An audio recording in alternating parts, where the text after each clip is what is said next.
est-ce qu'un étudiant, on va dire quelqu'un qui est en licence ou même qui vient de démarrer ses études universitaires, qui a un peu d'argent chaque fin du mois, il peut commencer déjà à épargner? Et est-ce qu'il peut déjà envisager d'ouvrir un compte titre avant d'entrer dans le monde du travail? Comment tu conseillerais ce jeune? Parce que j'ai plein de jeunes étudiants qui me suivent et qui posent régulièrement ce type de questions, qui ont des inquiétudes et qui, pour cette génération qu'on appelle génération Z, qui est en plein dans cette, je ne vais pas dire récession, mais cette inflation, qui subit aussi cette inflation et qui a des inquiétudes pour son avenir. Nous, on a vécu peut-être une belle époque jusqu'aux années 90, 2000, mais avec cette inflation et cette insécurité dans laquelle on est à l'échelle internationale, où on est soumis à tous ces contre-coups internationaux, comment un jeune étudiant aujourd'hui peut déjà envisager d'ouvrir son compte titre à la BAVM et devenir un rentier qui génère des revenus grâce aux dividendes? Pour un jeune étudiant, je ne l'enverrai pas vers l'investissement de rente. Parce que l'investissement de rente, en termes de taux, pour avoir les efficacités que nous, on a, implique un niveau de capital qu'un étudiant n'a pas. Tu vois. Donc, quand je disais que je vais avoir 5 millions de dividendes, il y a aussi les plus-values de trading. Donc, moi, on fait cette émission à fin juillet 2024. Le capital net engagé sur le compte des frais de 29 millions et demi.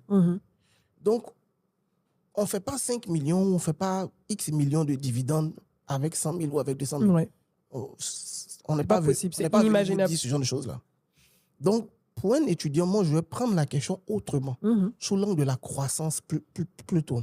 Se dire, en tant qu'étudiant, je dois réfléchir à mon insertion professionnelle à la fin de mes études. Et les chiffres sont là, ils peuvent vérifier. Je crois qu'on a entre 80 000 et 100 000 emplois créés. Je m'excuse, je n'ai pas le chiffre précis, mais vous pouvez regarder les publications des médias spécialisés. Et si on est même à 100 000 emplois créés en Côte d'Ivoire par année et qu'on a 6 millions de diplômés au chômage, ça crée un problème évident pour un poste disponible pour 60 candidatures. Et moi, depuis que j'ai lancé mes recrutements à l'EDB, je me suis rendu compte, j'ai lancé un poste d'analyste financier, on a eu 90 candidatures. Un poste. Bien sûr, j'ai pris une seule personne. Donc, 1 dans 90. Donc, un étudiant doit prendre conscience de ça. Je ne dirais pas qu'il n'y a pas un emploi qui vous attend dehors. Ce n'est pas ce que je dis.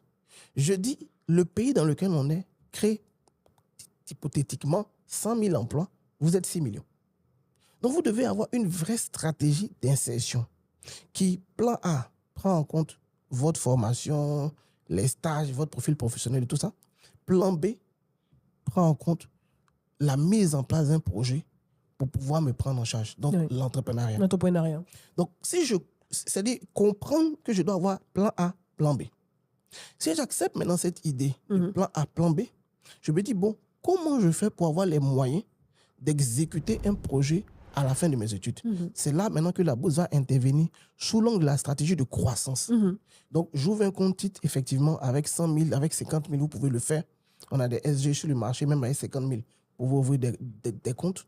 Et j'investis en bourse, non pas comme Briscoe pour avoir de la rente, mais pour avoir de l'appréciation de mon capital. Et sur 5 ans, à la BFM, vous pouvez faire au moins, si vous n'êtes pas trop mauvais, du 100%. Donc, on va mettre des chiffres pour qu'on se comprenne. Si quelqu'un fait 20 000 francs par mois en épargne, donc on prend le cas vraiment d'un étudiant, sur une année, ça fait 240 000. Sur 5 ans, ça fait 1,2 million. Donc, en épargne, tu sors avec 1,2 million. Mais en investissement, ce 1,2 million là peut, au bout de 5 ans, devenir plutôt du 2,4 millions, devenir plutôt du 3 millions en fonction de ta qualité en tant qu'investisseur. Donc, si tu te retrouves avec 2,4 millions, 2,5 millions, voire 3 millions à la fin de tes études, comme capital, tu peux immédiatement te lancer dans la mise en place d'un projet sur lequel tu as déjà réfléchi. Tu as déjà fait tout ça. C'est ton insertion professionnelle. Plan A, trouver un emploi.